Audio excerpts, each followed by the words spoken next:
it, Shiro?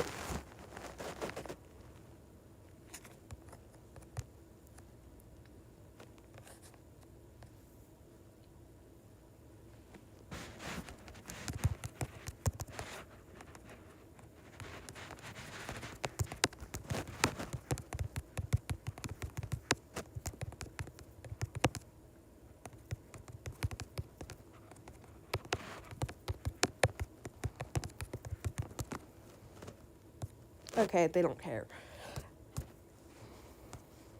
Let's see.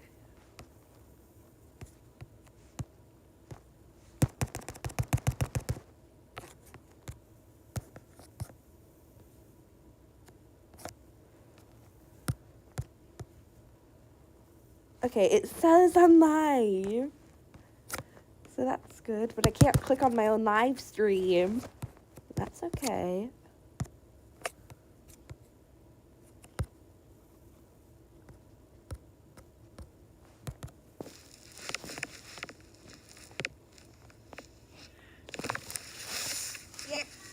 Yeah?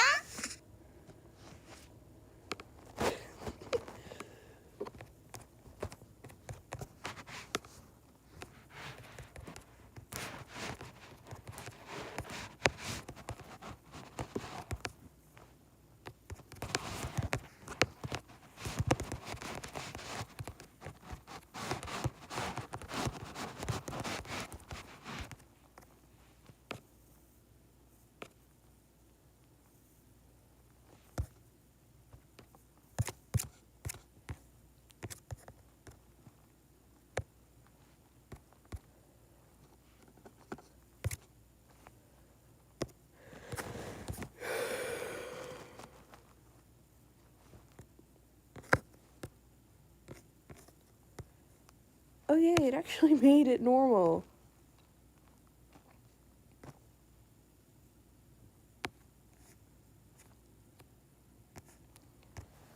Okay.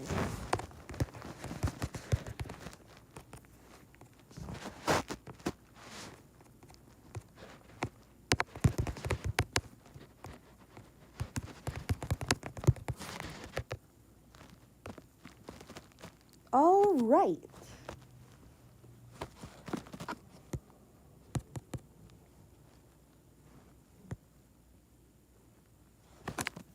And we are off.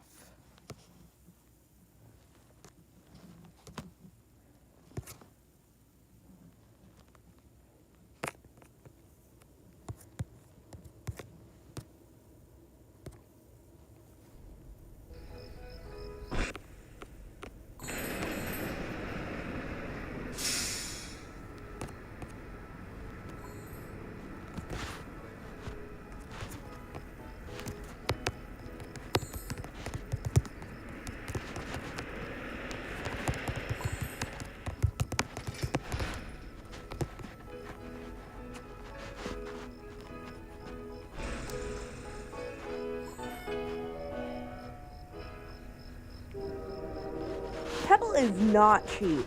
Are we serious right now? Are we actually serious right now? I would join, but they're already full. Dude, their teacher is awesome.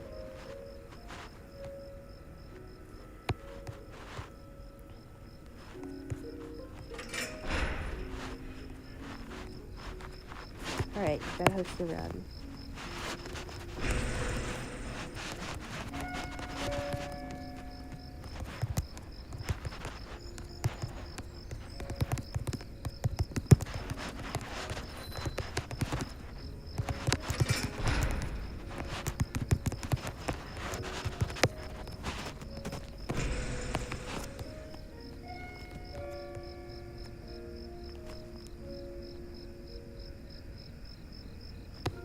Wow.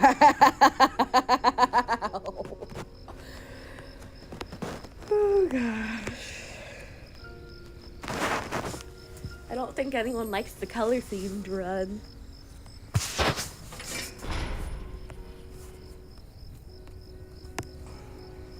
XYZ color based run. You pick up the items of your toon's color and use trinkets with the same logic. It says XYZ, not ABC. Are you good?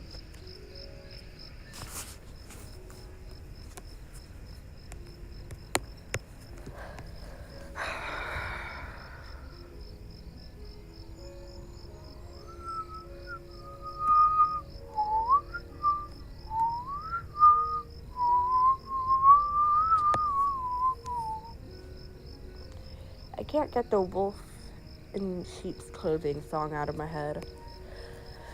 Mark my words, one day you will pay. Karma's gonna come collect her debt. That's so cringy. It's cringier saying cringe.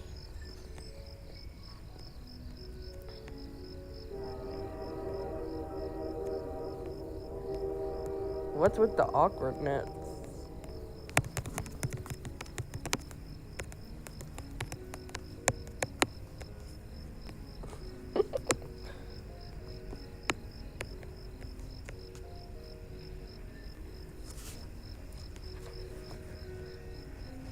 If you don't want to join the run, then you don't need to join the run.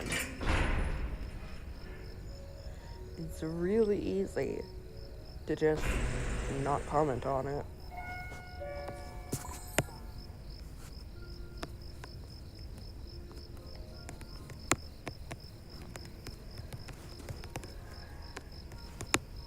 Yeah, I'm fine with it.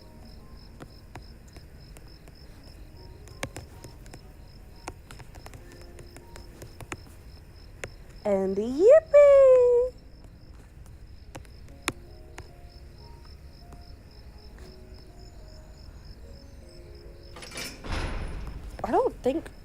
I don't think Roger has a color. Does he?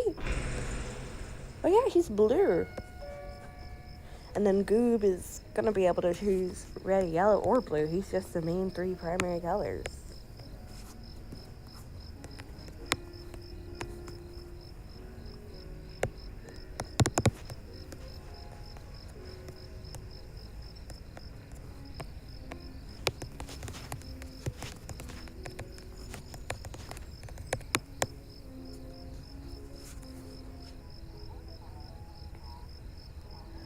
Oh, Poppy can join, because, like, tapes.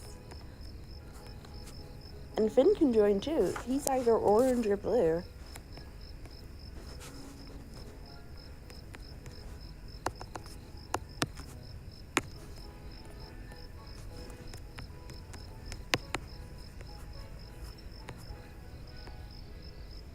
I don't mind, like, those people joining. And why was Cosmo just farting?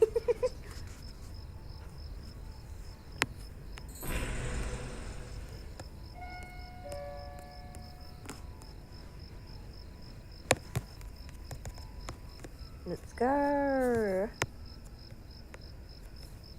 I just ran into the wall. Oh no, glisten.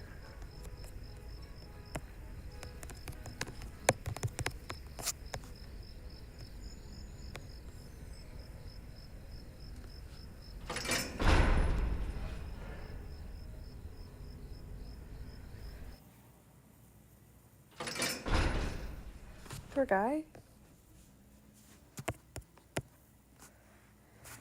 This is a color theme run.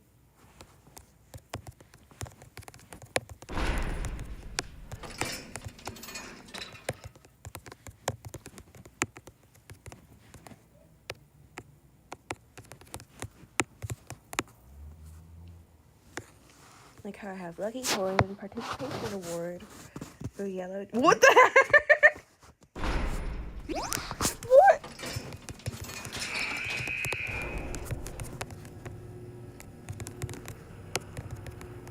I'm live streaming. I got that.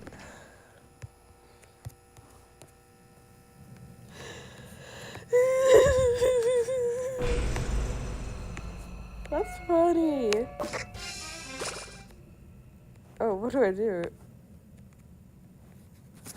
I just ran into the wall.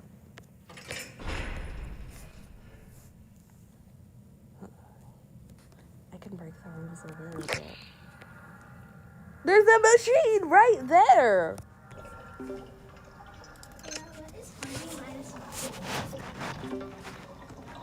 What do you minus 5 equals 35? And I'm doing like a live stream, girl. Oh well, I don't care. No, because I actually don't want them hearing your name and like knowing who you are. Wow. Oh my god, wait, Pebble. So cute.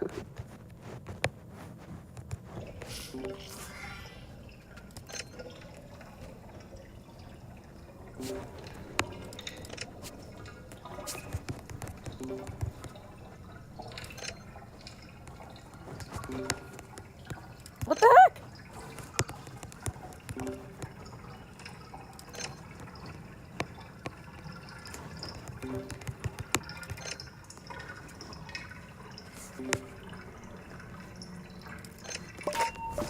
That's the only one doing the machine? I'm actually being serious asking this. Like, they're distracting.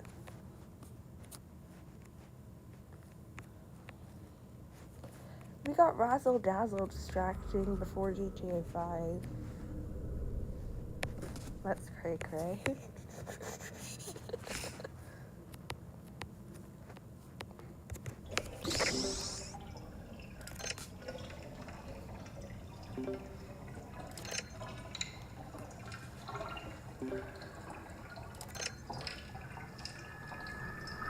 I should have put the Warriors playlist in the back. I should have done a Minecraft stream.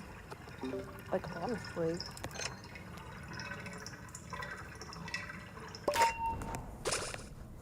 Dude, I'm the only one doing the machines. And this is the easiest floor. It's floor 1. How are we messing up this badly?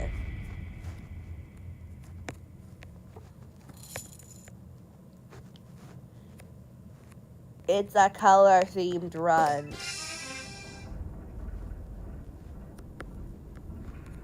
Stop being. Oh my gosh, no! They're teasing me, I swear. They know I did a color-themed run. Electrify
thanks. And I wouldn't wake One Eye if I were you. She nodded to where the old cat was sleeping, curled up beside the trunk of the fallen tree. She won't thank you for disturbing her. Cloudkit looked around hopefully. None of the other elders was there. Can I go then? He asked. You can see the One Eye later, Fireheart meowed. Meanwhile, you better get the dirty bedding out of here. Come on, I'll help you.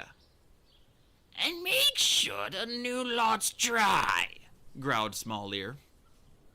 Together, Fireheart and Cloudkit raked out the old moss and heather and made several trips to carry it out of the camp. Fireheart showed Cloudkit how to clean the moss bile from his paws by rubbing them in the snow. Now we'll go and fetch some fresh moss, he meowed. Come on, I know a good place. I'm tired, Cloudkit complained as he trailed after Fireheart. I don't want to do this. Well, too bad, you have to, Fireheart retorted. Cheer up, it could be worse. Did I tell you that when I was an apprentice, I had to look after Yellowfang on my own? Yellowfang? Cloudkit's eyes widened. Phew, I bet she was a grump. Did she claw you? Only with her tongue, Fireheart replied. And that's sharp enough. Cloudkit let out a short purr of laughter.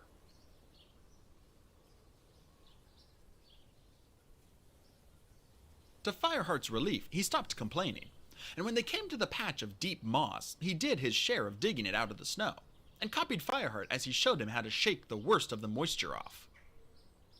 They were returning to the camp, their jaws laden with moss, when Fireheart saw a cat slip out of the gorse tunnel and bound up the side of the ravine. The massive body and striped pelt were unmistakable. It was Tiger Claw. Fireheart narrowed his eyes. The deputy had looked almost furtive, peering around before he left the tunnel and disappearing over the lip of the ravine as fast as possible. Fireheart felt uneasy. Something wasn't quite right. Cloudkit, he meowed, dropping his wad of moss on the ground. Take your load of bedding into the elders, and then come back for mine. There's something I gotta do. Cloudkit meowed in agreement through his mouthful of moss and carried on toward the tunnel. Fireheart turned and raced back up the slope to the place where Tiger Claw had disappeared. The clan deputy was out of sight, but between his scent trail and the massive paw prints in the snow, Fireheart had no difficulty following him. He took care not to catch up, in case Tiger Claw saw or smelled him.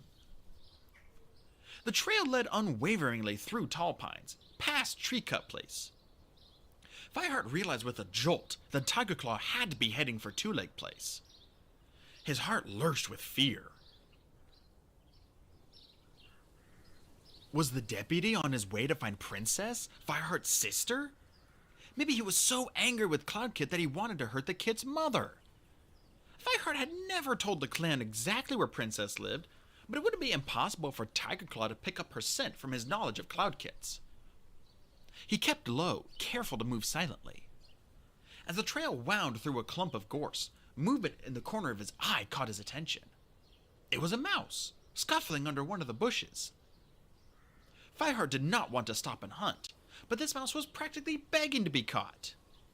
Instinctively, his body dropped into a hunting crouch as he crept up on the prey. His pounce landed him squarely on top of it, and he took a moment longer to bury it in the snow before he began to follow Tiger Claw again. Fireheart moved more quickly now, afraid of what the deputy might have done in the time he had delayed. As he rounded the stump of a fallen tree, he practically collided with Tiger Claw himself, loping along in the opposite direction. The deputy reared back in surprise. Mousebrain, he hissed. What are you doing here? Fireheart's first reaction was one of relief. Tiger Claw hadn't possibly had time to reach Two Leg Place and harm Princess already. Then he realized that the deputy was glaring at him with a look of deep suspicion in his amber eyes. He mustn't know I was following him, Fireheart thought desperately. I came out to show Cloudkit a good place for fine bedding, he stammered. And then I thought I might as well hunt for a bit. I don't see any prey, growled Tiger Claw. It's buried just back there. Fireheart jerked his head in the direction he had come. The warrior narrowed his eyes. "Show me!" Furious that Tiger Claw didn't believe him, but also deeply relieved at the luck that had led him to catch prey, Fireheart led the way back along the trail and scraped the snow away from the mouse he had just buried. "Satisfied?" The clan deputy frowned at him. Fireheart could almost read his thoughts. He was dying to blame Fireheart for something, but couldn't manage it this time. At last he grunted. "Get on with it then." He dipped his head to pick up Fireheart's mouse and marched off in the direction of the camp. Fireheart watched him go, and then started running along the trail again, toward Two Leg Place. He could at least find out where Tiger Claw had been. He swiveled his ears backward from time to time. He wouldn't put it past Tiger Claw to turn back and follow him, but he heard nothing, and gradually he began to relax. Tiger Claw's scent trail came to an end near the fences that enclosed the Two Leg territory. Fireheart walked back and forth under the trees, studying the ground. The snow was churned up by the marks of many paws, too many of them for him to read. There were many strange scents, too. Several cats had been here, and recently. Fireheart wrinkled his nose in disgust. The cat smells were muddled up with those of long-dead prey and the stink of two-leg rubbish. Except for Tiger Claw's own scent, it was impossible to identify any of them. Thinking deeply, Fireheart sat washing his paws. There was no way of telling whether Tiger Claw had met these unknown cats, or whether he had just crossed their trail. He was about to set off for camp again when he heard a meow from behind him. "Fireheart!" Springing to his paws, he whirled around. Sitting on the fence at the end of their own two-leg garden was his sister, Princess. Instantly, Fireheart raced across to the fence and leaped up beside her. Princess broke into a deep, throaty purr and rubbed the side of his face against hers. "Fireheart, you're so thin!" she exclaimed, pulling away from him. "Are you getting enough to eat?" "No, nor is any cat in the clan," Fireheart admitted. "Prey is scarcer in this weather." "Are you hungry now?" his sister asked. "There's a bowl of food in my two-legs nest. You can have it if you like." For a couple of heartbeats, Fireheart was tempted. His mouth watered at the thought of filling his belly with food he hadn't had to catch first. But common sense won. He couldn't possibly return to camp with two-leg scents all over him, and the warrior code forbade him to eat before feeding the rest of the clan. "Thanks, Princess, but I can't," he meowed. "I hope you're feeding Cloud Kit," Princess meowed anxiously. "I've been watching for you for days, so you can tell me how he is." "He's doing well," Fireheart replied. "He'll be made an apprentice soon." Princess's eyes shone with pride, and Fireheart felt a prickle of uncertainty in his fur. He knew how much it meant to his sister to have given her firstborn to the clan. There was no way he could let her have any doubts about how the kit was settling into clan life. "Cloud Kit's strong and brave," he told her. "And intelligent." "And nosy, spoiled, disrespectful," he added to himself. But surely Cloud Kit would learn soon enough, where he grew used to clan ways. "I'm sure he'll make a fine warrior," he meowed. Princess purred. "Of course he will, with you to teach him." Fireheart's eyes twitched with embarrassment. Princess thought he found it easy being a warrior. She didn't know the problems he had inside the clan, or how difficult it was to decide what was the right thing to do when he discovered things that affected the clan. "I'd better go," he mewed. "I'll come to visit you again soon, and when New Leaf comes, I'll bring Cloud Kit with me." He gave Princess an affectionate lick in farewell, and left her purring even harder at the thought of seeing her beloved kid again. Fireheart padded back along Tiger Claw's scent trail, keeping a lookout for prey as he went. After telling Tiger Claw he was hunting, he knew he had better return to camp with a respectable catch. Gradually, he became aware of an unfamiliar sound. He had to pause and think before he realized what it was. Somewhere, water was dripping. Glancing down, he saw a silver globule bulging at the end of the thorn twig. The droplets swelled and glittered in the sunlight before falling into melt in a tiny hole in the snow. Fireheart raised his head. The patter of water was all around him now, and a warm breeze ruffled his fur. With a surge of joy, he realized that the harsh season of Leaf Bear was drawing to an end. Soon new leaf would come, and prey would be plentiful again. The thaw had begun! Back in the camp, Fireheart spotted Bluestar leaving the nursery. Quickly, he dropped his catch on the pile of fresh kill and padded over to her. Yes, Fireheart, what is it? The leader asked. Her voice was calm, but with a sinking feeling. Fireheart knew that the lack of warmth meant she had not forgiven him for asking about the missing ThunderClan kits. He lowered his head respectfully. Bluestar, I was hunting near Two Leg Place, and... Why there? Bluestar interrupted. Sometimes I think you spend too much time near the Two Leg Place, Fireheart. I just thought there might be prey there, Fireheart stammered. Anyway, while I was there, I smelled some strange cats. At once, Bluestar was alert. Her ears flicked up, and she fixed her eyes intently on Fireheart. How many cats? Which clan were they from? I'm not sure how many, Fireheart admitted. 5 or 6 at least, but they didn't have the scent of any clan. He wrinkled his nose as he remembered. They smelled of crow food, which made me sure they weren't kitty pets. Bluestar looked thoughtful, and to Fireheart's relief, her hostility toward him seemed to ebb away. How recent was the scent? She asked. Quite recent, but I didn't see any cats there. Except Tiger Claw, he added silently.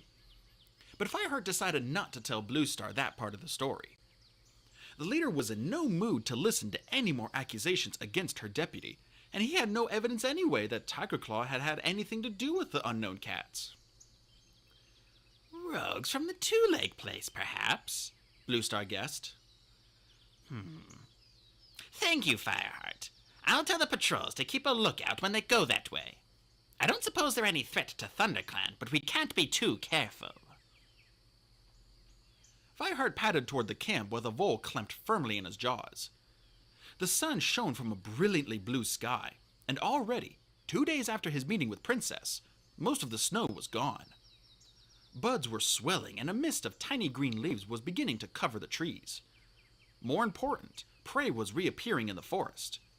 Already it was easier to replenish the pile of fresh kill, and for the first time in moons, the clan was full fed. Fireheart arrived in the clearing to find the queens raking old bedding out of the nursery. When he had dropped his prey on the pile of fresh kill, he went across to give them a hand, pleased to see that Cloudkit was helping too. I'm going to show the other kid the good moss place, the kit mewed proudly as he staggered past with a load of bedding. Good idea, Fireheart agreed. He had noticed that even after Tiger Claw relieved him of his duties with the elders, Cloudkit had gone on helping. Maybe, at last, the kit was feeling some spark of loyalty toward his adopted clan. Watch out for badgers, though! Just then, he saw Goldenflower emerge from the nursery, pushing a ball of soiled moss in front of her. Her belly was round with the weight of the kits she was carrying. Hello, Fireheart, she meowed. Isn't it great to see the sun again? Fireheart gave the queen's shoulder a friendly lick. Soon it'll be New Leaf, he mewed. Just in time for your kits. If you... He broke off and spun around as he heard Tiger Claw's voice behind him, speaking his name. Fireheart, if you've nothing better to do than stand gossiping with the queens, I have a job for you. Fireheart bit back an angry response. He had been hunting all morning and paused for only a few moments to talk to Goldenflower. I want you to take a patrol along the border of RiverClan, the deputy went on. No cat has been that way for a few days, and now the snow is gone, we need to renew the scent markings. And make sure no RiverClan cats are hunting in our territory. If they are, you know what to do. Yes, Tiger Claw, Fireheart mewed. Hedgehogs must be growing wings, he thought, if Tiger Claw had chosen him to lead a patrol. Then he realized that Tiger Claw was too clever to behave hostilely toward him in public. The deputy would be careful to treat him just the same as any other clan warrior, in case Blue Star noticed. But I still don't trust you, Fireheart thought. Aloud he meowed. Whom shall I take with me? Any cat you like. Or do you need me to hold your paw? Tiger Claw added with a sneer. No, Tiger Claw. By now, Fireheart could barely keep his tongue curbed. He would have loved to swipe a claw over the deputy's scarred muzzle. He mewed a hasty goodbye to Goldenflower and headed for the warrior's den. Sandstorm was lying there, on her side and energetically washing, while Graystripe and Running Wing shared tongues nearby. Who's up for a patrol? Fireheart called. Tiger Claw wants us to check the RiverClan border. Graystripe scrambled to his paws right away at the mention of RiverClan, while Running Wing got up more slowly. Sandstorm paused in her washing and looked up at Fireheart. Just when I was hoping for a bit of peace, she complained. I've been hunting since dawn. But her tone was good-humored, not